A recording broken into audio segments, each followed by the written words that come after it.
Chapter 1, The Peaceful Life. Mike Allen wasn't lonely. That was the part people refused to believe. You can't just be okay, his mother had said, leaning forward like she was about to solve a murder mystery rather than question her son's life choices. Humans aren't meant to be alone. Mike had been halfway through buttering toast when she made the declaration, as if his relationship status had somehow reached breaking news proportions. I'm not alone, he said calmly. I have friends. I have hobbies. I have peace. Honestly, I think peace is underrated. His mother waved that off with the casual dismissal of someone who believed peace was what you settled for when excitement failed you. Peace is what you have after you build something. No, Mike said, taking a bite of toast. Peace is what you protect so you don't build something that ruins it. That had earned him a long sigh, the kind loaded with disappointment, confusion, and a subtle accusation that something was wrong with him. Not broken exactly, just improperly wired. Mike was used to that look. He got it from relatives, from well-meaning coworkers, from strangers who found out his age and relationship history and tilted their heads like he told them he'd never eaten bread. 31, they would say. And never been married? No kids. Nope. It wasn't even that he didn't want those things. He did eventually. A wife, a family, something solid. But not at the cost of reality. Not at the cost of ignoring the patterns he'd spent the past decade learning the hard way. For a long time, he hadn't noticed it. At first, it was just bad luck. A string of relationships that didn't work out. That happened to everyone. But then bad luck started repeating itself with eerie consistency. There was the woman who treated him like her personal therapist but lost interest the moment her ex came back into the picture. The one who insisted on splitting every bill, until she decided she deserved a more generous provider and disappeared. The one who introduced him as such a good guy to her friends, which he later realized translated to not the one I actually want. It wasn't anger that settled in. It was clarity. Mike wasn't what women chased. He was what they landed on when chasing failed. Placeholder. A stable option in the absence of excitement. And the moment something better came along, or even became available again, he became disposable. It had taken longer than he liked to admit, but once he saw it, he couldn't unsee it. And once you saw something clearly, pretending otherwise felt like lying to yourself. So he stopped. Stopped trying to impress. Stopped stretching himself thin. Stopped assuming that effort would be reciprocated. He didn't swear off relationships. He just refused to audition for a role he didn't want anymore. Oddly enough, that's when his life got better. Mike, you coming tonight, or are you going to spend your evening reorganizing your tool shelf again? Mike glanced up from the small wooden speaker stand he was sanding in his garage to see Jason leaning against the doorframe, holding 2 coffees like he owned the place. It's already organized, Mike said. Perfectly, actually. Jason handed him a coffee anyway. You say that every time, but every time I come over, something's moved. That's called improvement. That's called obsession. Mike smirked, setting the sandpaper aside. What's tonight again? Sam's place. Casual hangout. People, food, bad music, we've discussed this. Mike took a sip of coffee, considering. He liked his evenings. Quiet, productive. But he also liked his friends. And Sam's gatherings tended to be low pressure, which made them tolerable. Fine, he said. But if someone tries to set me up again, I'm leaving. Jason laughed. No one's setting you up. That's what you said last time. Okay, but to be fair, you did give off emotionally available and financially stable vibes. You can't blame people for trying. I can, Mike said. And I will. Sam's place was already crowded by the time Mike and Jason arrived. Music played softly under the steady hum of conversation, and the smell of something grilled lingered in the air. Mike did his usual routine, quick greetings, handshake here, nod there, scan the room for exits. Relax, Jason said, nudging him forward. It's not a job interview. I know, Mike replied. That's why I'm here. He grabbed a drink and settled near the edge of the living room, where he could observe without being immediately pulled into anything. It wasn't avoidance. It was strategy. That's when he noticed her. Not because she was trying to be noticed. Quite the opposite. She stood near the bookshelf, flipping through a worn paperback with the kind of focus people only gave things they actually enjoyed. No performative laughter. No exaggerated gestures. Just existing. Mike frowned slightly. That was new. Most people at these gatherings were calibrated to be seen. Even the quieter ones carried a subtle awareness of the social dynamic. But she looked completely unbothered by it. Who's that? Mike asked, nodding toward her. Jason glanced over. No idea. Probably one of Sam's co-workers' friends or something. Mike watched as she turned a page, then made a small face, half amusement, half skepticism, like the book had personally offended her logic. He almost smiled. A moment later, she looked up and caught him looking. There was no startled reaction, no awkward glance away. She just held his gaze for a second, evaluating, then tilted her head slightly. Have you read this? She called across the room, holding up the book. Mike blinked, caught off guard. No, he replied. You don't need to, she said. I'm halfway through and already annoyed. That earned a chuckle from someone nearby, but her attention stayed on Mike. He walked over, curiosity winning out. "What's wrong with it?" he asked. She handed him the book like evidence. The main character just made a decision no rational human would make, and now the entire plot depends on it. He skimmed the page, then shrugged. "Sounds like most people I've dated." She laughed. Quick, genuine, and unfiltered. Fair. There was a brief pause, the kind that usually invited awkwardness. "Didn't. I'm Emily, by the way," she said. "Mike. No follow-up line?" she asked. "Like what?" "I don't know. Something charming." Mike considered that for a second. "I don't do charming. It sets unrealistic expectations." Emily studied him, then smiled slightly. "Good answer." Another pause. Still not awkward. "That was interesting." "So," she said, leaning lightly against the shelf, "are you socially hiding, or just selectively participating?" "Strategic positioning," Mike replied. "Ah, defensive formation." "Exactly." She nodded as if that made perfect sense. "I respect it." Mike glanced around the room, then back at her.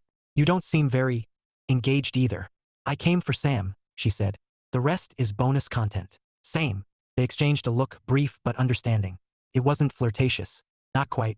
It was aligned. And for the first time in a while, Mike didn't feel like he was being evaluated, measured, or quietly compared to someone else. He was just talking. "Tell me," Emily said, folding her arms lightly, "what makes a decision irrational in your book, since you seem qualified to judge fictional characters?" Mike raised an eyebrow. "You want the short answer or the long one?" She smirked. "Try me." He took a sip of his drink, thinking for a moment.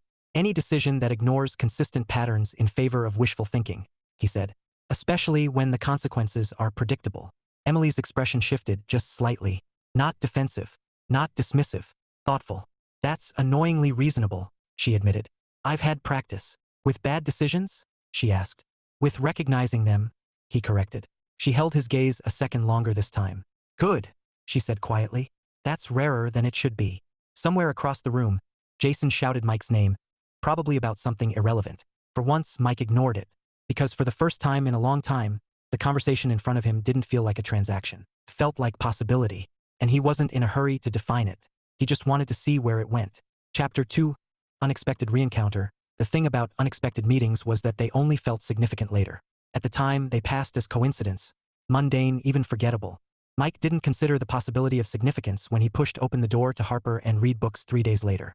He was there for a very specific purpose. Replace the worn-out paperback he'd lent Jason and would never see again. It was a quiet Saturday afternoon. The kind of quiet that felt deliberate rather than empty. Soft instrumental music hummed in the background, and the faint smell of paper and roasted coffee lingered in the air. Mike liked places like this.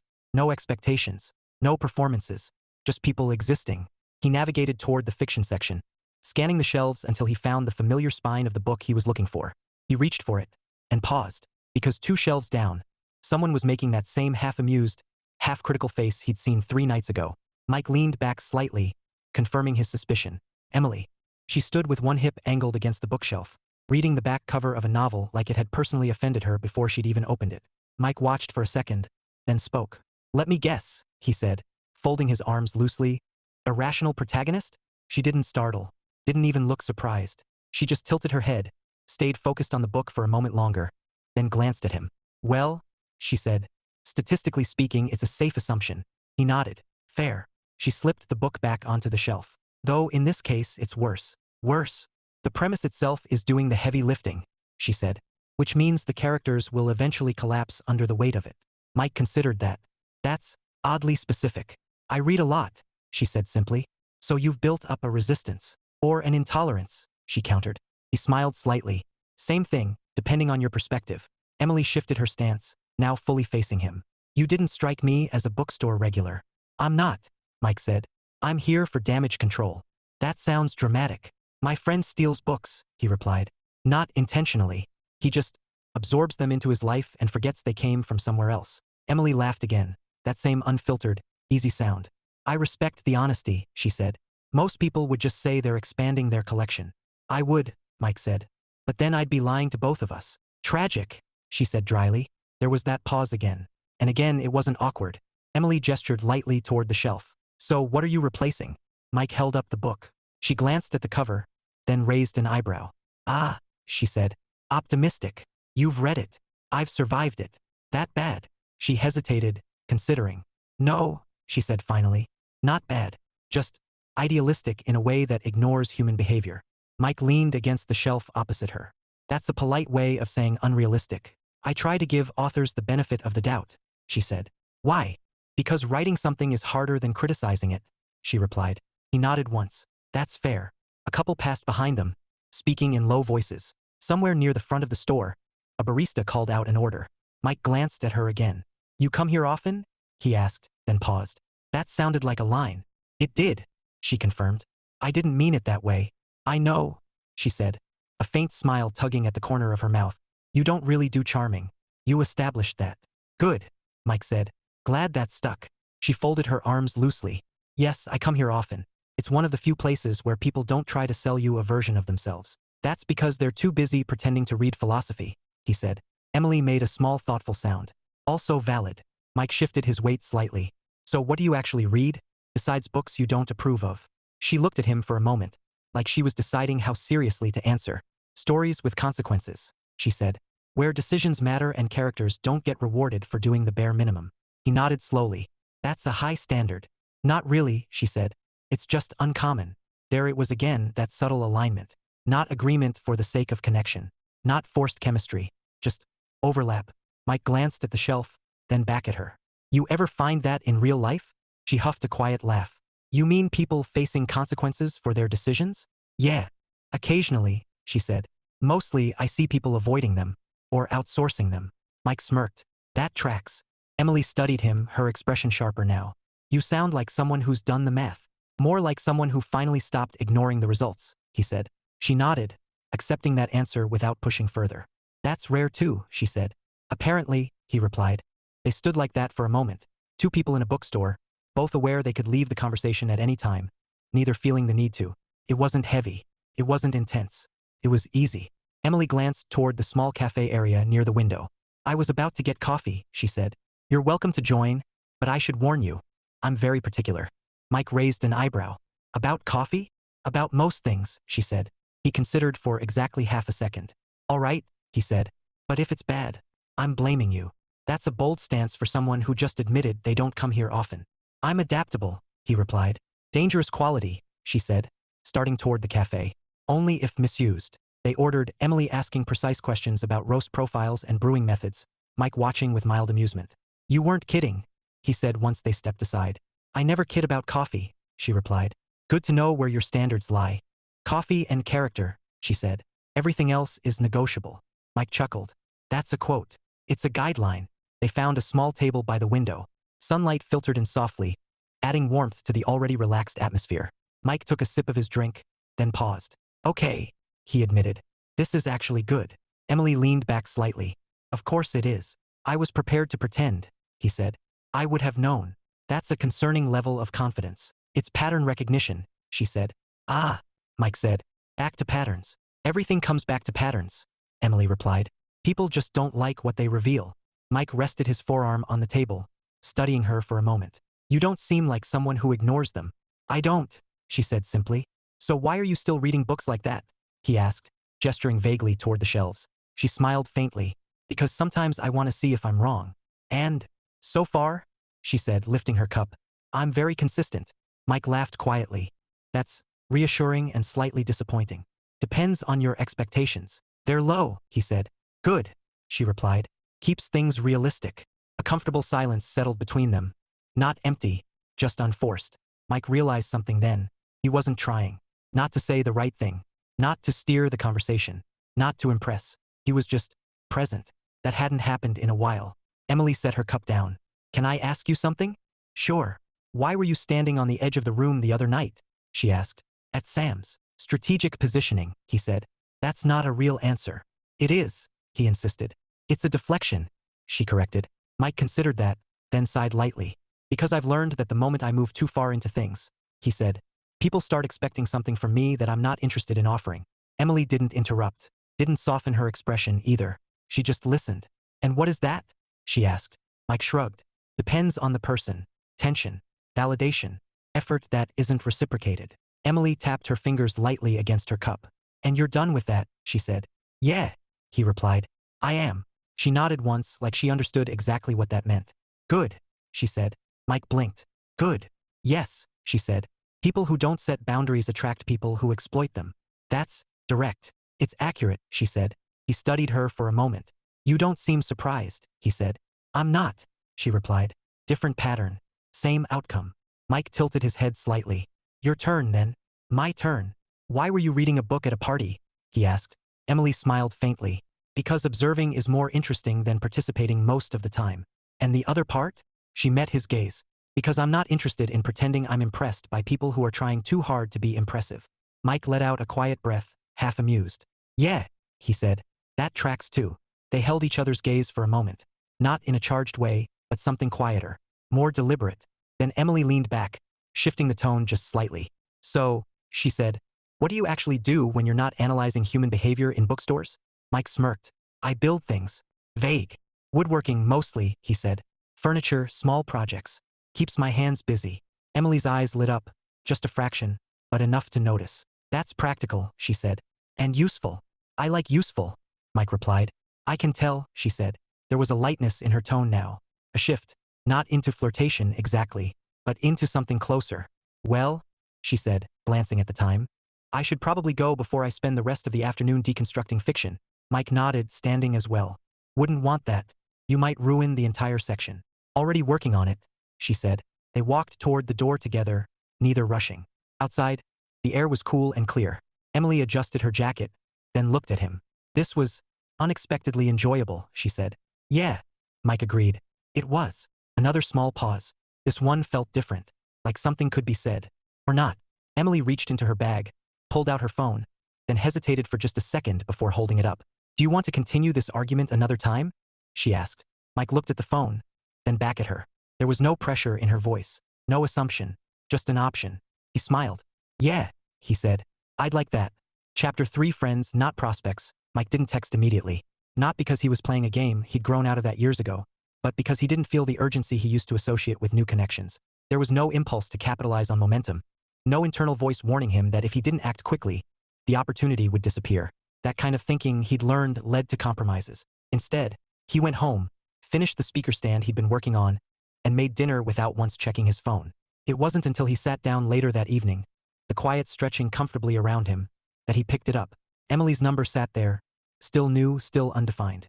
He typed, paused, erased, then typed again. Mike, coffee met your standards. That's a first. He sent it before overthinking could take hold. The response came 15 minutes later. Emily, I have high standards. You just made an acceptable selection. Mike smirked. Mike, I'll take acceptable. A moment passed. Then Emily, you should. People overestimate impressive. He leaned back slightly, considering. Mike, and underestimate consistency. 3 dots appeared almost immediately. Emily, yes, exactly. There was something quietly satisfying about that exchange. No pressure. No forced escalation. Just a conversation that existed because both of them wanted it to. Mike set his phone down afterward without trying to extend it. That too was new. Over the next week, the pattern repeated itself. Not in a rigid, scheduled way, but naturally. A message here. A thought there. Occasional sarcasm. Occasional insight. No expectations attached. Emily didn't text constantly. She didn't fill silences with meaningless updates or demand attention in the disguised language of just checking in. When days passed without conversation, it didn't feel like distance. It just felt like life. And when they did talk, it was easy. By Thursday, Mike found himself standing outside a small community workshop space called Craft House, keys in hand, debating for half a second before sending a message. Mike, do your standards extend beyond coffee? The reply came a few minutes later. Emily, that depends. What are we evaluating? Mike glanced at the door, then back at his phone. Mike, woodworking. There's a shared workshop here I use sometimes. Thought you'd appreciate something practical. A longer pause this time. Then, Emily, that's either very specific or very strategic. He smiled. Mike, strategic positioning. 3 dots. Gone. Back. Emily, you're consistent. Another beat. Emily, fine. I'll observe. No promises of approval. Mike slipped his phone into his pocket, unlocking the door. Fair enough, he muttered. Emily arrived 20 minutes later, hands tucked into her jacket pockets, eyes immediately scanning the space with quiet curiosity. The workshop was simple but well kept. Long wooden tables, neatly arranged tools, shelves lined with half-finished projects. It smelled faintly of sawdust and varnish, grounding and unpretentious. This, she said, stepping further inside, already passes a baseline test. Mike glanced over his shoulder as he set a piece of wood onto the bench. Which is? It exists for a purpose, she said. Not decoration. Good, he replied. I'd hate to fail that. She walked slowly along one of the tables, fingers brushing lightly over the surface as she took in the details. You come here often? She asked. Mike paused mid-motion, then smirked slightly.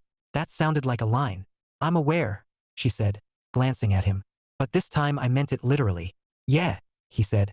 A couple times a week when I have a project. She nodded. That makes sense. He gestured toward a stool nearby. You can sit or walk around. Just don't touch anything plugged in.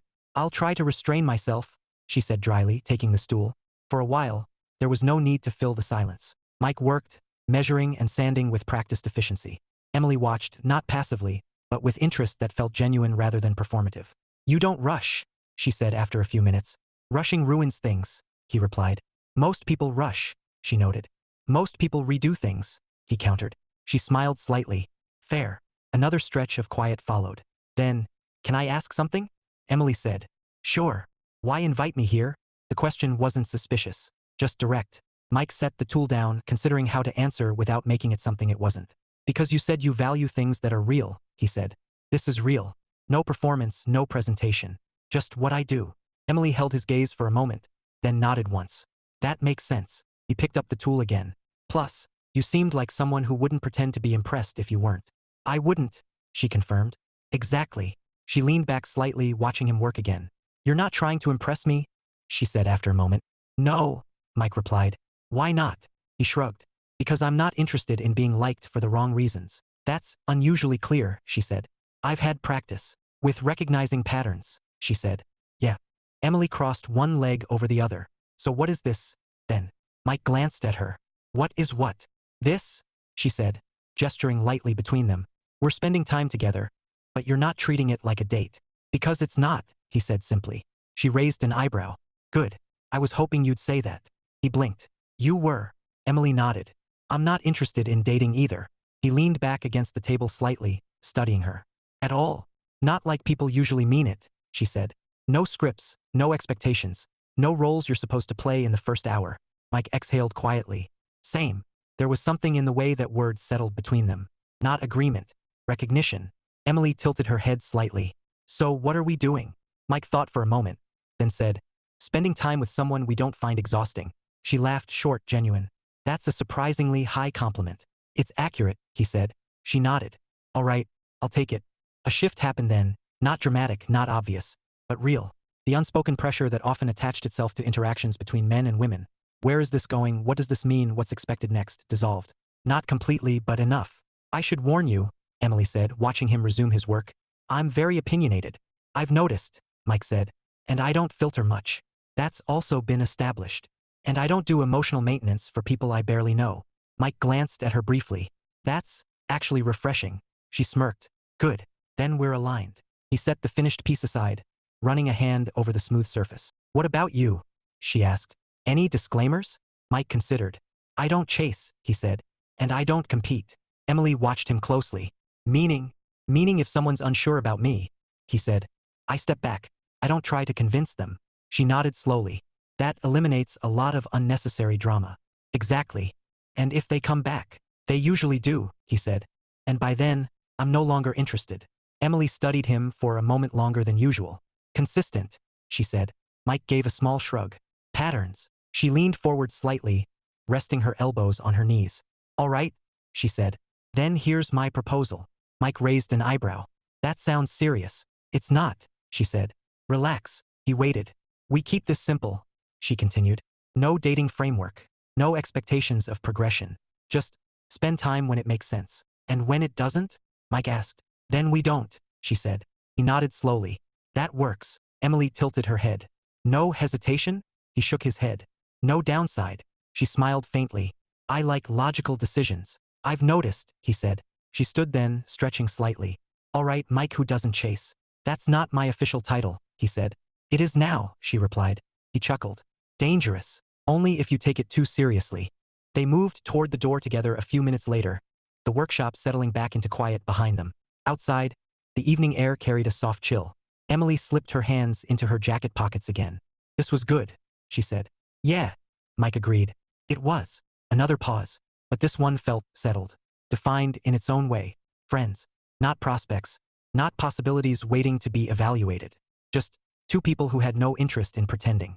I'll text you, she said. Or don't, Mike replied. She smirked. See? Consistent. He smiled slightly. It works both ways. Emily nodded once, then turned, heading down the street without looking back. Mike watched her go for a second, then exhaled quietly. No pressure.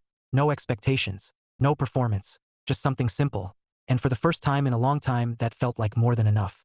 Chapter 4, The Pattern Break. It started small. Not dramatic. Not obvious. Just different. Mike noticed it the third time Emily canceled plans, and oddly, the first time it didn't bother him. Not because he liked cancellations. He didn't. He valued his time too much for that. But the difference wasn't the action, it was everything around it. Her message had been short. Emily, something came up. I won't make it tonight. I'll take the next one. No apology performance. No over-explaining. No vague excuse designed to soften accountability. Just clarity. Mike had stared at it for a second before replying. Mike, noted. Next one stands. And that was it. No guessing game. No wondering if something came up meant something or someone better. Because something else happened, quietly but noticeably. The next day, she followed through. Emily, Thursday works. Same place. Simple. Direct. Consistent. Mike leaned back in his chair that evening, phone resting in his hand as he considered something he hadn't felt in a while. Certainty. Not about her exactly, but about the absence of confusion that he realized might matter more. Thursday evening found them walking side by side through a weekend street market that had stayed open late under warm string lights overhead. It wasn't crowded enough to be overwhelming, but there was enough movement to keep it alive. Small groups weaving between stalls, quiet conversation blending into a steady hum. Emily paused at a booth selling handmade ceramics, picking up a cup with careful attention. This is uneven, she said, rotating it slightly. That's the point, isn't it? Mike asked. It's deliberate, she corrected. There's a difference between imperfect and careless. Mike studied the cup. Explain. Emily tapped the rim lightly. This edge isn't symmetrical, but it's balanced. Intentional variation. She set it down. Careless looks random. This isn't random. He nodded slowly. So, controlled imperfection. Exactly. Mike glanced back at the row of cups. That applies to people too, he said. Emily gave a quiet hum of agreement. Good ones are consistent, even in their flaws. Bad ones? He asked. Unpredictable in ways that benefit them, she replied without hesitation. Mike smiled faintly. You've met a few of those. I've observed a few of those, she corrected. They moved on, their pace unhurried, slipping easily back into conversation. What about you? She asked after a moment. Have you adjusted? Or just opted out? Mike glanced at her. From dating. From patterns you don't like, she clarified. He considered that.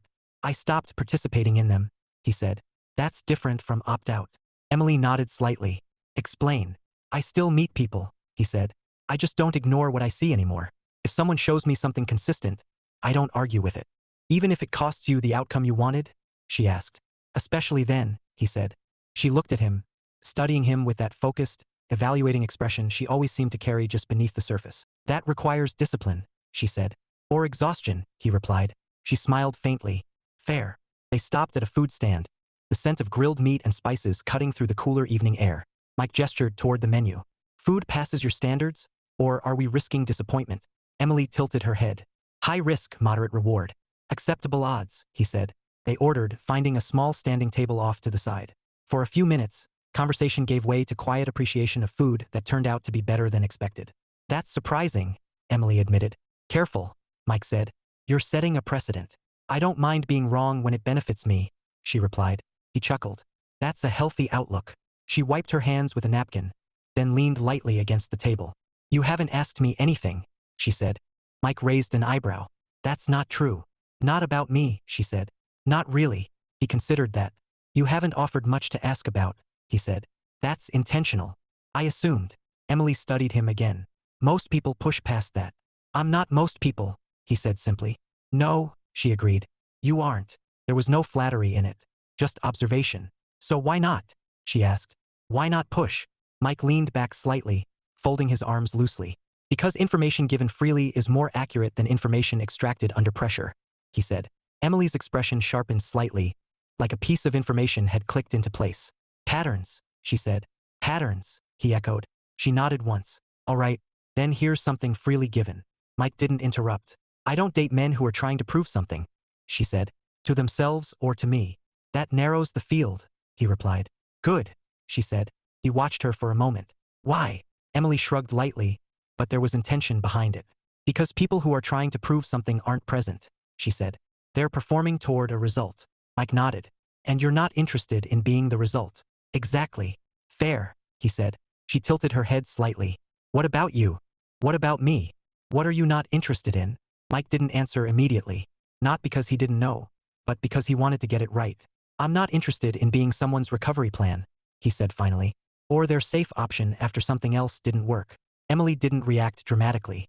She just nodded, like that answer fit into something she had already suspected. That's specific, she said. It's consistent, he replied. She held his gaze for a moment longer than usual. Then, good. Later, as they wandered past a row of quieter stalls, the conversation shifted. Not deeper, but steadier. Less about ideas, more about presence. Emily didn't check her phone constantly. Didn't scan the environment for someone more interesting. Didn't shift her attention when something louder passed by. She was there, fully. Mike noticed that in a way he hadn't expected to. It wasn't something he was used to measuring, because it usually didn't last long enough to matter. You're quiet, Emily said at one point, glancing at him sideways. Observing, he replied.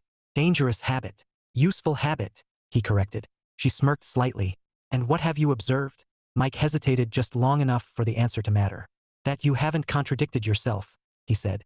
Emily slowed slightly, turning to face him more directly. That's your metric? It's a strong one, he replied. She studied him, something thoughtful passing behind her eyes. And most people do? She asked. Eventually, he said. Between what they say, what they do, and what they prioritize. Emily nodded slowly. Alignment, she said. Exactly. They resumed walking, the conversation settling again into something comfortable. For Mike, the realization came quietly.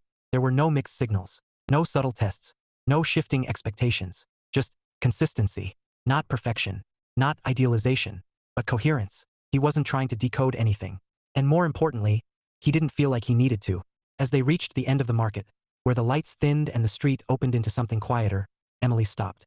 This was good, she said. Yeah, Mike agreed. It was. She looked at him for a moment, her expression unreadable but not guarded. You're still not treating this like a date, she said. No, he replied. Good, she said again. Mike smiled slightly. You keep saying that like you're testing me. I am, she said plainly. And, he asked. Emily considered for a beat. You're passing, she said. That implies there's a threshold. There is, she replied. Mike folded his arms loosely. What happens if I cross it? Her smile shifted just slightly. Then we reassess. He nodded once. Fair. Another pause. But this one carried something new. Not tension. Not expectation. Just awareness. Something was building. Not because either of them was pushing it forward, but because neither of them was disrupting it. As Emily turned to leave, she glanced back briefly. Next time, she said, we pick something unpredictable. Mike raised an eyebrow. That sounds like a contradiction to everything you stand for. It is, she said. That's why it's interesting. He smiled. All right, he said. Next time. She nodded once, then walked away, her pace steady, her posture relaxed. Mike watched her go for a moment longer than usual this time. Then he let out a quiet breath. Not anticipation, not attachment, but something close to recognition. For once, the pattern wasn't repeating. It was breaking, and he wasn't sure what came after that. But for the first time, he didn't feel the need to figure it out ahead of time. Chapter 5, Outside Pressure. Mike didn't think much about other people's opinions, at least not anymore. That had been a learned skill. There was a time when outside voices carried weight. When questions like, where's this going? And don't you want something serious? Had felt less like casual curiosity and more like quiet judgment. Now they just felt outdated. Still, that didn't stop people from asking. It started with Jason. They were back at Mike's place on a Sunday afternoon. Tools laid out on the workbench like a controlled chaos only Mike understood. Jason sat on a stool, nursing a drink and watching Mike sand down the edge of a small wooden table. So, Jason said, dragging the word out in that unmistakable tone of intent. Emily. Mike didn't look up. What about her? Jason smirked. You've been seeing her. Hanging out, Mike corrected. Right? Hanging out. Jason echoed, unconvinced. Multiple times. Alone. That's usually how hanging out works, Mike replied calmly. Jason leaned forward slightly. You like her? Mike paused just long enough to acknowledge the question, then resumed sanding. I don't find her exhausting, he said. Jason blinked. That's your definition of liking someone? It's my definition of not disliking them, Mike said. That's incredibly low effort. That's incredibly accurate, Mike countered. Jason studied him for a moment, then shook his head with a laugh. Man, you've changed. Define changed, Mike said. You're not chasing, Jason said. You're not analyzing every text like it's a code. You're just letting it happen. Mike set the sandpaper down, brushing his hands off. That's because I'm not trying to turn it into something, he said. Jason raised an eyebrow. And if it turns into something anyway? Mike shrugged. Then it does. And you're okay with that? Jason asked. Why wouldn't I be? Because you've been avoiding relationships for a while now, Jason pointed out. Mike shook his head. I haven't been avoiding relationships. I've been avoiding bad ones. Jason held up his hands slightly. All right, fair distinction. Mike leaned back against the table, folding his arms loosely. She's not trying to impress me, he said. Not trying to pull anything out of me. No games, no pressure. That alone is different. Jason nodded slowly. And you trust that? Mike didn't answer immediately. I trust what I see, he said finally. And so far, it's consistent. Jason let out a quiet breath. That's a cautious answer. It's an accurate one. A moment passed. Then Jason smirked again. So when do I meet her? Mike raised an eyebrow. Why would you need to meet her? Because you've talked about her more than anyone you've dated in the past 2 years, Jason said. Mike frowned slightly. That's not true. Jason just stared at him. Okay, Mike admitted. Maybe a little. Jason grinned. Exactly. Mike shook his head, picking the sandpaper back up. It's not like that, he said. Jason leaned back again. We'll see. If Jason's curiosity was predictable, his mother's was inevitable. Mike should have known better than to mention Emily at all. It slipped out mid-conversation. A casual reference to someone he'd been spending time with, and that was enough. Someone? His mother repeated, eyes lighting up with immediate interest. What someone? It's not like that, Mike said, already regretting the conversation. You said that before, she replied. And then 6 months later, you introduced her as your girlfriend. That was years ago, Mike said. History repeats, she insisted. Mike leaned back in his chair, exhaling slowly. Mom, we're not dating. Then what are you doing? She asked. Spending time together, he said. That's how dating starts. Not this time. His mother studied him, her expression softening slightly. Are you afraid? She asked. Mike blinked. Afraid of what? Of it becoming something more, she said gently. Mike shook his head. No, I'm just not rushing to make it something it isn't. She tilted her head. But you like her. Mike hesitated. There was no point denying it entirely. I respect her, he said. That's a better starting point. His mother smiled faintly. That's how it should be. Maybe, he said. But that doesn't mean it turns into marriage. Her smile faltered slightly. You always talk like that. Because it's realistic, Mike replied. And what if she's different? She pressed. Mike held her gaze. I'm not interested in what if, he said calmly. I'm interested in what is. She sighed, not quite satisfied, but not pushing further. Just don't close yourself off, she said. I'm not, Mike replied, and for once that felt true. Emily, unsurprisingly, had her own version of outside pressure.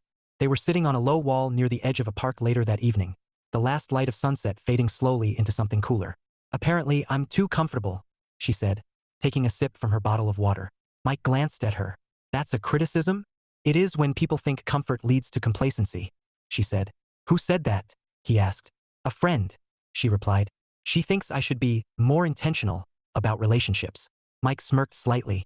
That sounds like a sentence from a self-help podcast. It does, she admitted. And what did you say? Emily glanced out at the path ahead of them, where a few people walked past in pairs, engaged in their own quiet worlds. I said intentionality without alignment is just effort in the wrong direction, she said. Mike chuckled softly. That tracks. She looked at him sideways. You've been getting similar comments. From Jason, he said. And he thinks this is more than I'm admitting, Mike replied. Emily's expression didn't change much, but there was a subtle shift in her attention. And is it? She asked. Mike considered the question, not avoiding it, not deflecting. Not yet, he said. She nodded once, accepting that without hesitation. Good, she said. He smirked slightly. You keep saying that. Because it matters, she replied. The moment people start labeling something too early, they start molding it to fit that label. Mike leaned back slightly, resting his hands on the wall behind him. And we don't want that. No, she said. We don't. A quiet settled between them. Not uncomfortable, just aware. Do you feel it? Emily asked after a moment. Mike glanced at her. Feel what? The pressure, she said. From people. From expectation. He thought about it for a second. Less than I used to, he admitted. But it's still there. Emily nodded. Same. Another pause. Then she turned slightly toward him, her tone more deliberate now. So let's be clear about something, she said. Mike straightened slightly. All right. I'm not interested in becoming something just because other people expect it. she said. Neither am I, he replied. She held his gaze. And I'm not interested in being evaluated as a potential outcome. Good, he said. Because I'm not evaluating you. A faint smile touched her lips. I know, she said. Mike tilted his head slightly. How? Because you're not trying to move things forward, she replied. You're just letting them exist. He nodded. That's the idea. She relaxed slightly, the tension easing from her shoulders. All right, she said. Then we're still aligned. Still aligned, he echoed. The moment lingered. This time it didn't feel undefined. Felt intentional. Not in the sense of building towards something specific, but in the sense of choosing not to let outside forces distort what was already there. Emily traced a small line along the edge of the wall with her finger, then said quietly, You know what's interesting? What? Mike asked. This would usually be the part where things get complicated, she said. How so? Someone wants more, someone pulls back, expectations shift, she said. The pattern starts slipping. Mike nodded slowly. That hasn't happened, he said. No, she agreed. It hasn't. They exchanged a look, not questioning, not uncertain, recognizing. And for Mike, that recognition came with something new.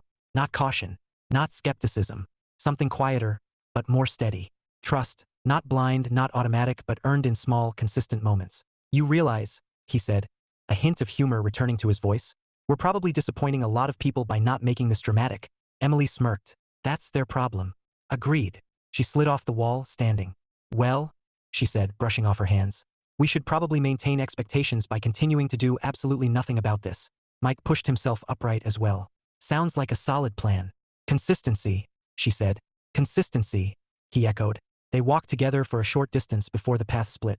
Two directions equally unremarkable. Emily paused. I'll see you this week, she said.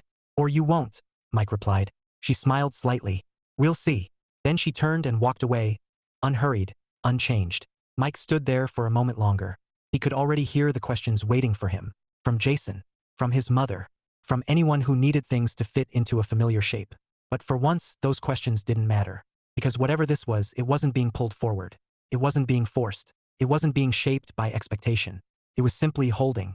And against all prior experience, that didn't feel like stagnation. It felt like progress. Chapter 6, Misstep and Misunderstanding.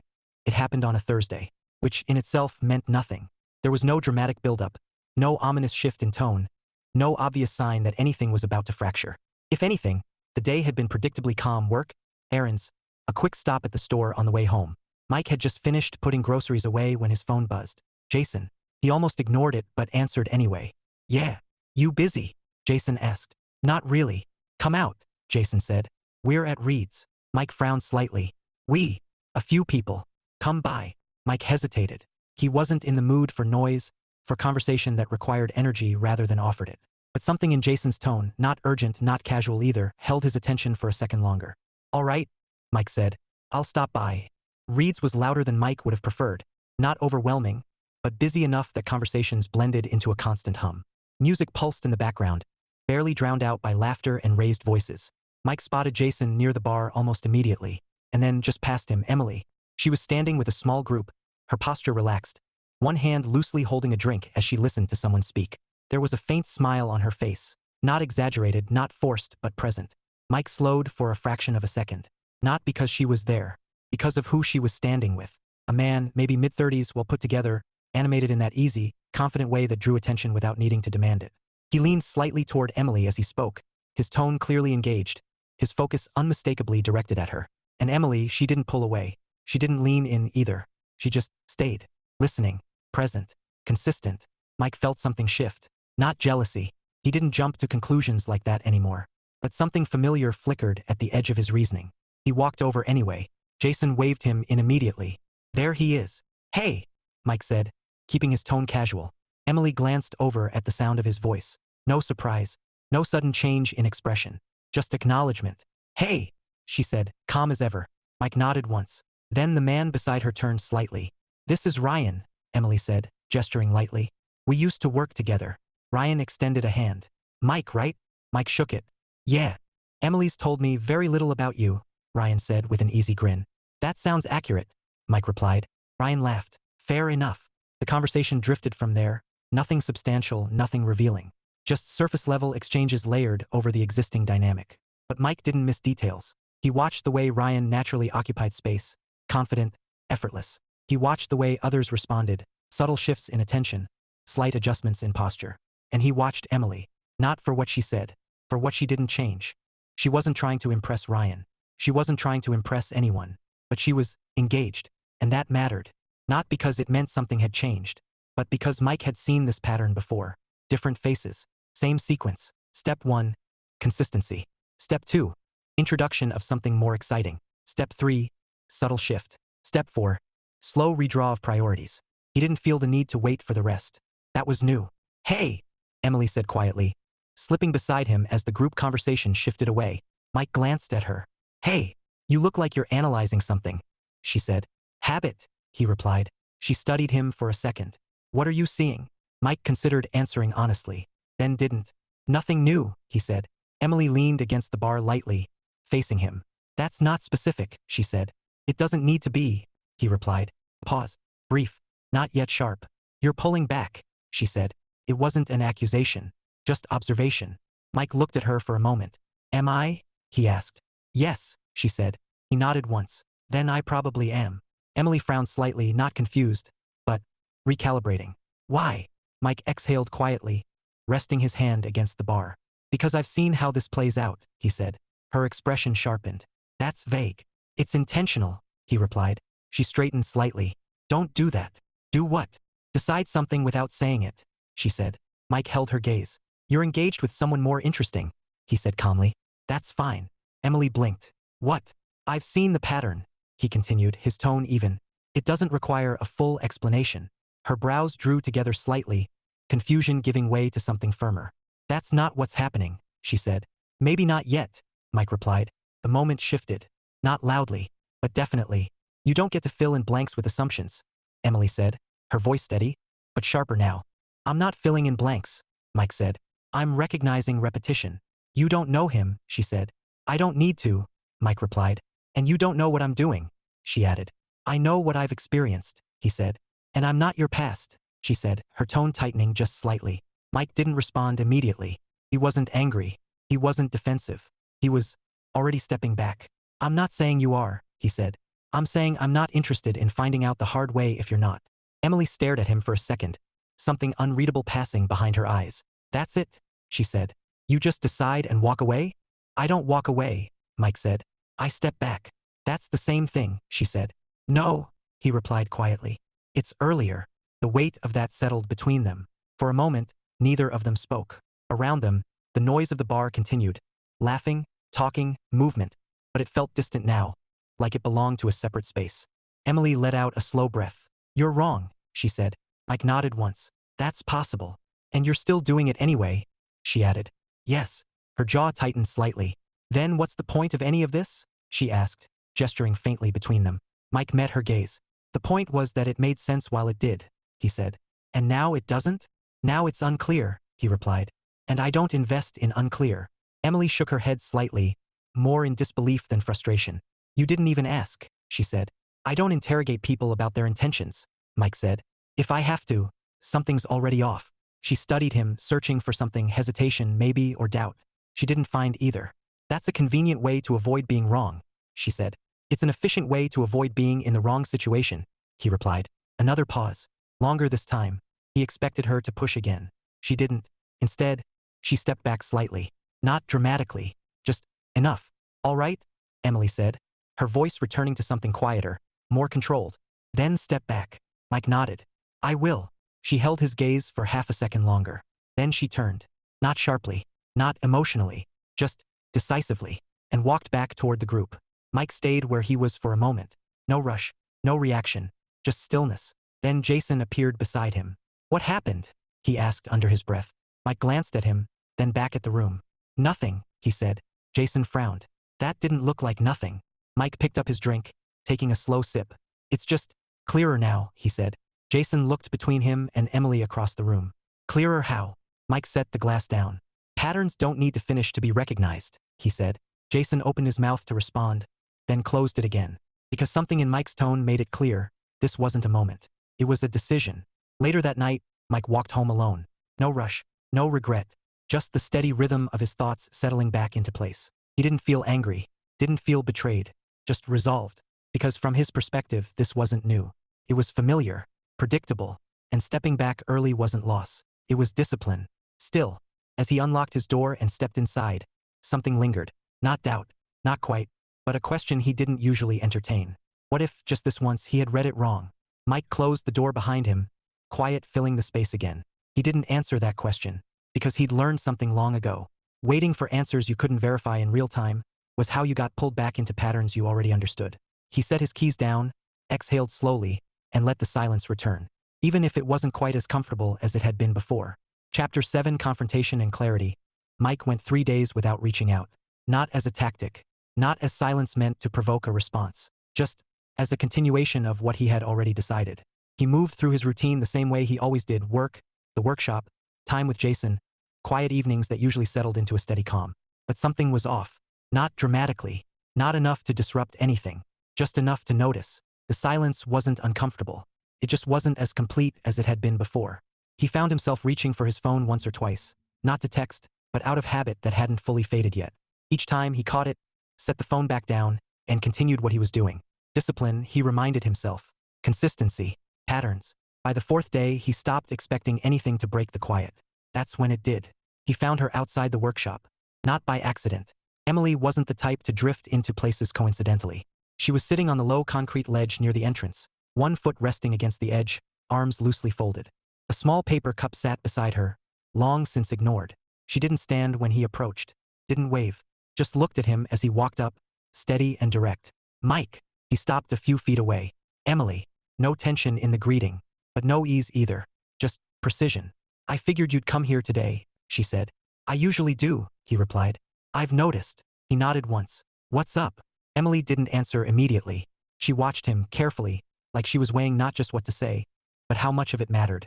Then she gestured lightly to the space beside her. Sit. Mike hesitated for a fraction of a second. Then he did. Not close enough to crowd the space between them. Not far enough to signal distance. Neutral ground. For a moment, neither of them spoke. This is where you usually wait for the other person to start explaining themselves, Mike said. Emily let out a quiet breath through her nose. You're not the one who needs to explain. That's debatable, he said. She turned slightly toward him, her expression focused. No, she said. It's not. Mike didn't argue. He just waited. Emily leaned forward, resting her forearms lightly on her knees. You made a decision, she said, without confirming anything. Mike nodded. Correct. And you're still standing by it. Yes. She held his gaze. Even now. Mike paused. Not because he didn't have an answer, because he wanted it to be accurate. Yes, he said. Emily studied him for a moment longer, then nodded slightly, like she'd expected that. All right, she said. Then let's actually be clear about what you decided. Mike tilted his head slightly. We were clear. No, she said evenly. You were clear. He didn't interrupt. You assumed I was shifting my attention toward someone more. What was the word? She said. Interesting, Mike supplied. Right, she said. More interesting. Mike nodded once. And based on that, she continued, you stepped back before anything could repeat. Yes. Emily let out a small, controlled exhale. Okay, she said. Here's the part you got wrong. Mike felt a subtle tightening in his chest. Not defensive, not reactive. Just attentive. Go on. I wasn't shifting, she said. Mike didn't respond immediately. Not dismissing. Not accepting. Just processing. He's an old coworker, she continued. Someone I haven't seen in over a year. We were catching up. I know, Mike said. Her brows drew together slightly. Then why? Because the pattern doesn't start with intent, he said. Emily stopped, just for a second. Then, that's convenient, she said. It means you never have to give anything the chance to prove you wrong. Mike turned slightly toward her. I don't believe in giving patterns enough time to confirm damage, he said calmly. And I don't believe in being judged against someone else's history, she replied. There it was. Clear. Direct. No deflection left. Mike held her gaze. That's fair, he said. Emily blinked slightly, like she hadn't expected that response so cleanly. That's it? She asked. It is fair, he repeated. You shouldn't be held accountable for something you didn't do. And yet, she said, gesturing lightly between them, here we are. Mike exhaled slowly, looking out ahead for a moment before bringing his attention back to her. Because I'm accountable for what I choose to invest in, he said. And how long I stay in situations that start to resemble ones I've already experienced. Emily shook her head slightly, frustration flickering. Not explosive, but present now. This didn't resemble anything, she said. You made it resemble something. Mike considered that, then nodded slowly. That's possible. Emily stared at him. You keep saying that, she said. That's possible. I could be wrong. But you don't act like it. He met her gaze again. Because uncertainty doesn't require me to stay and test outcomes, he said. And certainty doesn't come from assumptions, she countered. Another pause. Longer this time. Not tense, but charged with something real. Emily straightened slightly, her voice quieter now, but more grounded. You didn't ask me what that was, she said. You didn't ask what I was doing, what I was thinking. You just filled it in and acted on it. Mike nodded once. Yes. Why? She asked. He answered without hesitation. Because every time I've asked in the past, he said. The answer came too late or after things had already shifted. Emily looked at him carefully. And you think I would do that? It wasn't a question. Not really. Mike paused. This time, longer. Because now the answer mattered in a different way. No, he said quietly. Emily's expression shifted just slightly. Then why treat me like I would? She asked. Mike leaned back slightly, running a hand along the edge of the concrete. Because I don't separate people from patterns as quickly as I probably should, he admitted. That landed differently. Not defensive. Not rigid. Just honest. Emily watched him for a moment, the sharp edges of her frustration softening. Not disappearing, but adjusting. That's the first thing you've said that actually explains anything, she said. Mike gave a faint, humorless smile. I try not to over-explain. That's not over-explaining, she said. That's clarity. Another pause. Different this time. Less guarded. But clarity works both ways, she added. Mike looked at her. Meaning you don't get to decide what I'm doing without asking me, she said. If you think something's off, you say it. You don't just exit. I didn't exit, Mike said. You stepped back, she corrected. Same thing in practice. He let out a quiet breath. That's how I avoid repeating mistakes. Emily shook her head slightly. No, she said. That's how you avoid finding out when something's actually different. The words settled between them. He didn't dismiss them, didn't deflect them. He just considered them, for longer than he usually would. You told me you didn't want to be evaluated as a potential outcome, he said after a moment. I don't, she replied. And I told you I don't invest in unclear, he said. Emily nodded. You did. This became unclear, he said. No, she said, steady now. It became unknown. You treated unknown like a conclusion. Mike leaned forward slightly, resting his elbows on his knees. That landed, not as contradiction, as distinction. And you don't think those are the same thing, he said. They're not, she replied. Another pause. Quiet. Thoughtful. Mike exhaled slowly. I didn't give it the chance to clarify, he said. Emily didn't answer immediately. Then, no, she said. You didn't. The weight of that wasn't heavy, but it was real. For a few seconds, neither of them spoke. The space between them didn't feel broken, just exposed. So what now? Mike asked finally. Emily leaned back slightly, considering him, her expression no longer sharp, but not entirely soft either. That depends, she said. On whether you're willing to risk being wrong, she said. Mike almost smiled at that. Statistically, I prefer being right, he said. I figured, she replied. He looked at her more directly now. And you?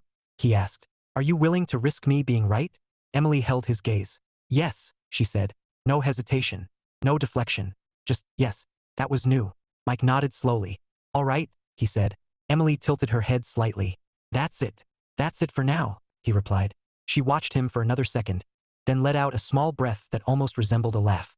You're complicated, she said. Mike shook his head. No, just consistent. She smirked faintly. Same thing, depending on perspective. He stood then, offering a hand without thinking. She looked at it briefly, then took it, letting him pull her to her feet. The contact was brief, unremarkable, but not meaningless. They stepped back into neutral space again. Not reset, not resolved, but not broken either. Next time, Emily said, brushing her hands lightly against her jacket. We try asking instead of assuming. Mike nodded once. I can do that. And I'll try not to look like I'm part of your past, she added. He exhaled quietly. That helps. A faint smile lingered between them, small, but real. Not everything was fixed, but something had shifted, deliberately this time. And as Emily turned to leave, she glanced back once more.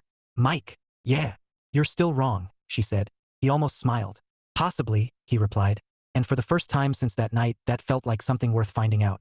Chapter 8, Choosing Each Other. There was no dramatic shift after that conversation. No sudden rush to define things, no immediate recalibration into romance. If anything, what changed was subtler and far more deliberate. Mike noticed it the next time they met. He was already at the workshop when Emily arrived, the door creaking open just enough to announce her presence without making it an event. You're early, he said. glancing up briefly before returning to the piece he was measuring. I prefer being early to being expected on time, she replied, stepping inside. That sounds like a contradiction. It's a distinction, she said. Mike smirked faintly. Of course it is. She moved through the space more comfortably now, no longer just observing but existing within it.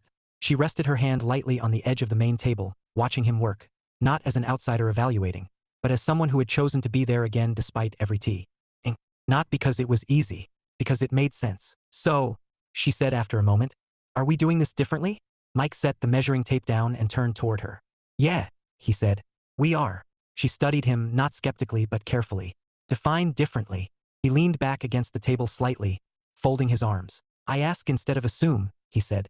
You tell me when something matters instead of expecting me to interpret it. Emily tilted her head. That's functional. It is, Mike agreed. And if one of us doesn't? She asked. Then we deal with that when it happens, he replied. She considered that, then nodded once. All right, she said. I can work with that. A pause followed, not uncertain, but intentional. Then Emily added, quieter now. And you don't step back the moment something feels unfamiliar. Mike held her gaze. That depends, he said. On reflex, she raised an eyebrow. On what? On whether unfamiliar feels like inconsistency, he replied. Or just new.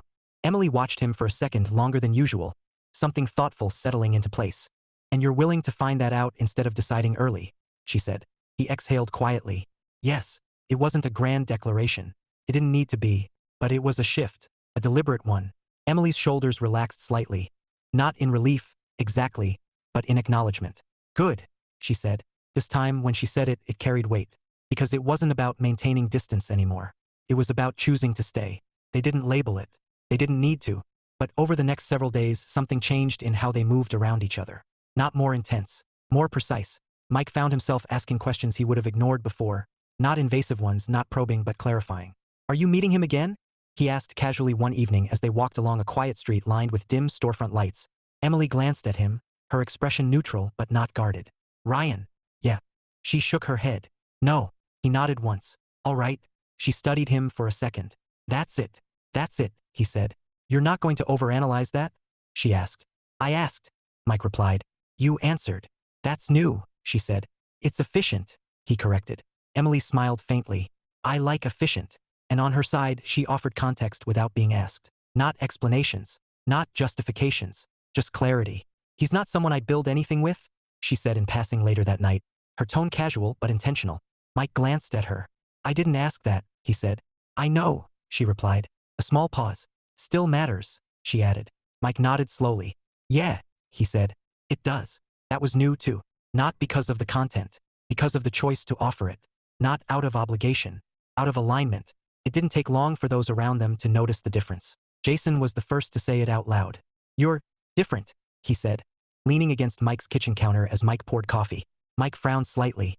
You've said that before. Not like this, Jason replied. Then what do you mean? Jason watched him for a moment, then shrugged. You're not guarded, he said. Mike paused. That wasn't accurate. He wasn't unguarded. He just wasn't reacting to things that didn't require a reaction. That's because I'm not trying to protect something fragile, Mike said. Jason raised an eyebrow. And what is this? Mike thought about it, then said simply, something stable. Jason stared at him for a second, then laughed. Wow, he said. You really like her. Mike didn't immediately respond. Not out of avoidance, out of precision. I trust her consistency, he said. Jason shook his head with a grin. You've rebranded liking someone into a logical process. It is a logical process, Mike replied. Yeah, sure, Jason said. Until it's not. Mike smirked slightly. We'll see. Emily had her own version of that conversation. You're spending a lot of time with him, her friend Leah said over lunch, watching her with quiet interest. Emily replied, not looking up from her plate.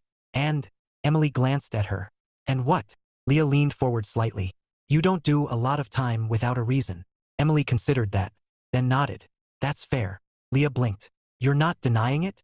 No, Emily said. That's new, Leah said. I'm trying something new, Emily replied. Leah tilted her head. Which is? Emily paused, choosing her words carefully. Not dismissing something just because it doesn't follow a familiar pattern, she said. Leah studied her. And what is this pattern? She asked. Emily allowed a small smile. One where things make sense, she said. That sounds vague. It's intentional, Emily replied. Leah leaned back, folding her arms. You like him. Emily took a sip of water, then set the glass down. I respect him, she said. Leah smirked. That's worse. Emily raised an eyebrow. Worse. Respect lasts longer, Leah said. It's harder to walk away from. Emily didn't respond right away, because for once that felt accurate. Later that evening, Mike and Emily found themselves back at the same park from before, sitting on the low wall as the sky dimmed into a soft blue-gray. There was no heavy conversation waiting, no tension to resolve, just presence. You know what's interesting? Emily said, watching a group of people pass by in the distance. What? Mike asked. We didn't force this, she said. Mike nodded slightly. No. We didn't rush it. No. We didn't define it early. No. She turned her head toward him. And it still moved forward anyway. Mike met her gaze. For the first time, he said. Emily smiled faintly. Yeah, she said. For the first time. A quiet stretched between them. Comfortable. Grounded. Then Emily added almost lightly, but not casually. I'm not seeing anyone else. Mike didn't react immediately. Not out of indifference. Out of intention. I'm not either, he said. She nodded once. Neither of them said why. They didn't need to, because it wasn't an assumption. It was a choice. Mike leaned back slightly, resting his hands behind him on the wall. This still isn't a date, he said. Emily laughed softly. No, she said. It's not. Another pause. Then, do you want it to be? She asked. There it was. Clear. Uncomplicated. No pressure attached. Just a question. Mike looked at her. Really looked this time, not analyzing, not evaluating. Just seeing. I want whatever this is, he said. To stay what it's been. Emily tilted her head slightly. Which is? Honest, he said. Consistent. Chosen. She held his gaze. And if that becomes something else? She asked. Mike considered. Then said, then it becomes something else because we decide it does. Not because it's expected to. Emily let out a quiet breath that almost sounded like relief, but steadier. I can agree to that, she said. Another pause. Then, almost as an afterthought but not really, she shifted closer. Not dramatically. Not in a way that demanded attention. Just enough that the space between them no longer felt neutral. Mike noticed. Of course he did. But he didn't react in a way that broke the moment. He just let it settle. After a second, he rested his hand lightly on the wall beside hers. Not touching, but close. A subtle acknowledgement. Nothing rushed. Nothing forced. Just chosen.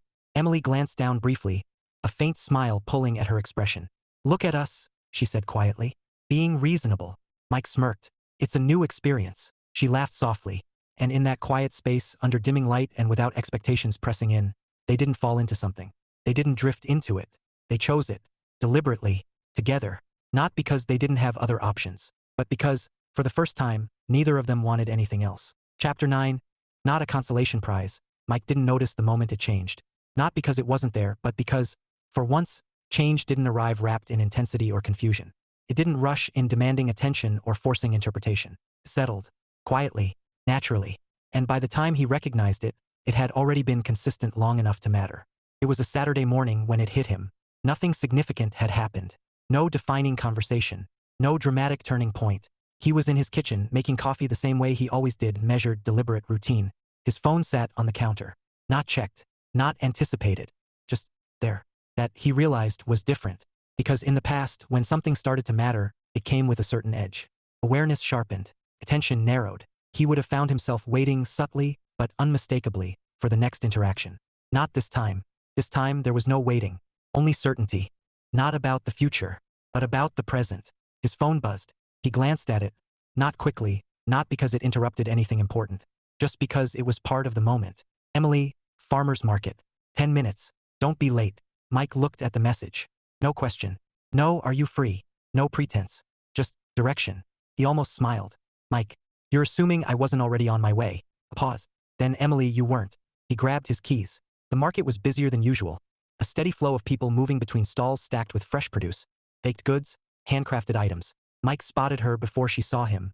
Emily stood near a vendor displaying baskets of fruit, examining something with the same focused attention she gave everything else. One hand rested on her hip, the other turning an apple slowly under the sunlight. He watched for a second, not analyzing, just observing. Then he walked over. You're about to reject that apple, he said. She didn't look up. I already have, she replied. What was wrong with it? She placed it back carefully. Surface inconsistency. Mike raised an eyebrow. You're applying your ceramic logic to fruit now? It translates, she said. Impressive versatility. Thank you, she said dryly, then glanced at him. You're late.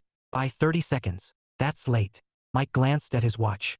Technically accurate. She gave him a faint smirk, then handed him another apple. Evaluate. Mike took it, turning it over in his hand. It's an apple, he said. Detailed analysis, she replied. I aim to keep expectations grounded. She shook her head slightly. Hopeless. Efficient, he corrected. They moved through the market together, conversation flowing easily. Light, grounded, unforced. At some point, they stopped trying to define the difference between before and now. Because it wasn't in what they did. It was in what they didn't question anymore. You know what Jason asked me? Mike said as they walked past a row of flower stalls. Emily glanced at him. What? He wanted to know if you're my girlfriend. She let out a short laugh. Direct. He usually is. And what did you say? She asked. Mike shrugged slightly. Nothing useful. That sounds about right. He nodded. I told him I don't label things prematurely. Emily tilted her head. And how did he take that? He assumed I was avoiding the question. Were you? Mike thought about it, then said, no. I just didn't feel the need to answer something that didn't change anything. Emily studied him for a moment, then nodded slowly. That makes sense. He glanced at her. What about you? What about me? If someone asked you the same thing, he said. Emily paused, not uncertain, considering. I'd say no, she said. Mike didn't react immediately. Why? He asked. Because I don't think we built this on a label, she said. And I don't want a label to define it after the fact. Mike nodded. Agreed. She glanced at him sideways. That didn't bother you? No, he said. Why not? Because what we have doesn't change based on what we call it, he replied. Emily's expression softened slightly. Not dramatically, just subtly. That's the correct answer, she said. Mike smirked. I try to stay consistent. They stopped near a small stand selling coffee, the scent pulling them in without discussion. Emily placed the order this time, her tone efficient, her choices precise. Mike watched her, familiar with the rhythm now. Not because it had become predictable, because it had become understood. You know, Emily said, taking her cup and stepping aside. This is usually where things go wrong. Mike leaned lightly against the side of the stand. At coffee? No, she said. At this stage. He nodded once. Because this is where expectations start creeping in. Exactly, she said. People start asking what it is, where it's going, what it means. Mike took a sip of his drink, then looked at her. And what do you think it means? Emily didn't answer right away. Not because she didn't know, because she wanted it to be accurate. It means we chose something that worked, she said finally. And we didn't ruin it by trying to force it into something familiar. Mike nodded slowly. That's exactly it. She took a sip of her coffee, then added quieter now. And it means I trust it. Mike felt that, not sharply, not overwhelmingly, but clearly. Same, he said. They walked out of the market together, the noise fading behind them as the street opened into something quieter. No destination, no plan, just movement. A comfortable silence settled between them. Not empty, but full in a way that didn't demand attention. Mike broke it first. You know, he said, for a long time I thought I just wasn't what people actually wanted. Emily glanced at him, her expression shifting. Not interrupting, just listening. Not in a dramatic way, Mike continued. Just, consistently. I was the fallback, the safe option when something else didn't work out. Emily didn't react immediately. She just stayed there with the statement. And you believed that, she said. For a while, he replied. What changed? Mike exhaled quietly. I stopped trying to fit into that role, he said. Stopped accepting things that felt off just because they were available. Emily nodded slightly. That tracks. He glanced at her. But I also assumed that meant I might just not find anything real, he said. And you were okay with that, she said. I was, he confirmed. Pause. Then Emily said very simply, you weren't wrong to think that. Mike raised an eyebrow, almost amused. That's not exactly encouraging. She shook her head slightly. You weren't wrong about the pattern, she clarified. You were wrong about what it meant. He looked at her. And what does it mean? He asked.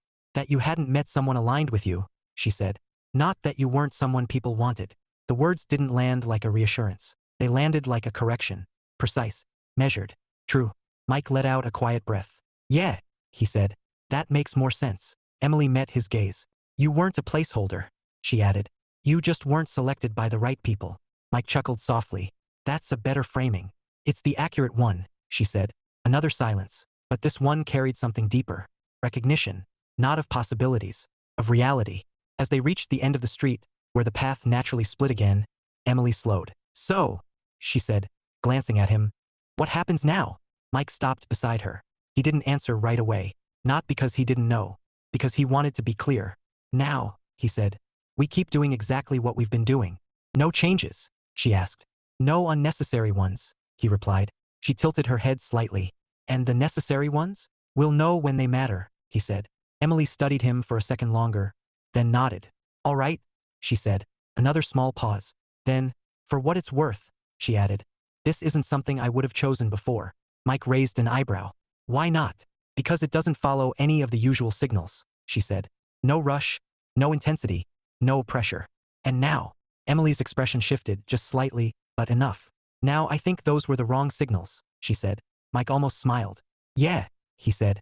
I came to that conclusion a while ago. They stood there for a moment longer.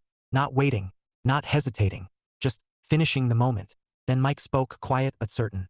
You know you're not a second choice either. Emily blinked. Just once, caught off guard in a way he hadn't seen before. I know, she said. He nodded once. Good. She held his gaze for a moment longer, then smiled, small, real, unmistakably genuine. See you soon, she said. Yeah, he replied. You will. She turned and walked away, steady as ever, no hesitation in her stride. Mike stood there for a second after she disappeared down the street. Not replaying the conversation, not analyzing the future, just present. He exhaled slowly, a quiet sense of clarity settling fully into place. He hadn't been overlooked. He hadn't been second best. He'd simply refused to stay where he wasn't chosen. And now he was, not by chance, not by default, but by decision. And for the first time, that felt like exactly what he'd been waiting for.